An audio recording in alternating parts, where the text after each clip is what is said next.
අද දිනේ දිවයින පුරා පවතින අයහපත් කාලගුණයේ සම්බන්ධයෙන් කාලගුණ විද්‍යා දෙපාර්තමේන්තුව විශේෂ නිවේදනයක් නිකුත් කර තිබේ.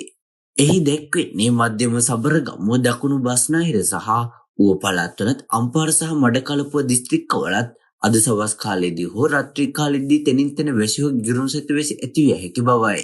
බස්නාහිර සහ දකුණු පළාත්වලත් පුත්තලම යාපනයේ සහ මන්නාරම දිස්ත්‍රික්කවලත් වෙරළබඩ ප්‍රදේශවල උදෑසන කාලයේදී වැසි ඇතිවිය හැකි අතර සවස් කාලයේදී හෝ රාත්‍රී කාලයේදී මිලිමීටර් 75 ඉක්මූ තරමක තද වැසි ඇතිවිය හැක. එමෙන්ම මධ්‍යම කඳුකරයේ බටහිර බැවුම් ප්‍රදේශවල සහ උතුරු මැද වයඹ පළාත්වලත් ත්‍රිකුණාමලය සහ හම්බන්තොට දිස්ත්‍රික්කවලත් විටිනිට හමන පැයට කිලෝමීටර් 40ක 50ක පමණ තරමක තද සුළං ඇතිවිය හැක.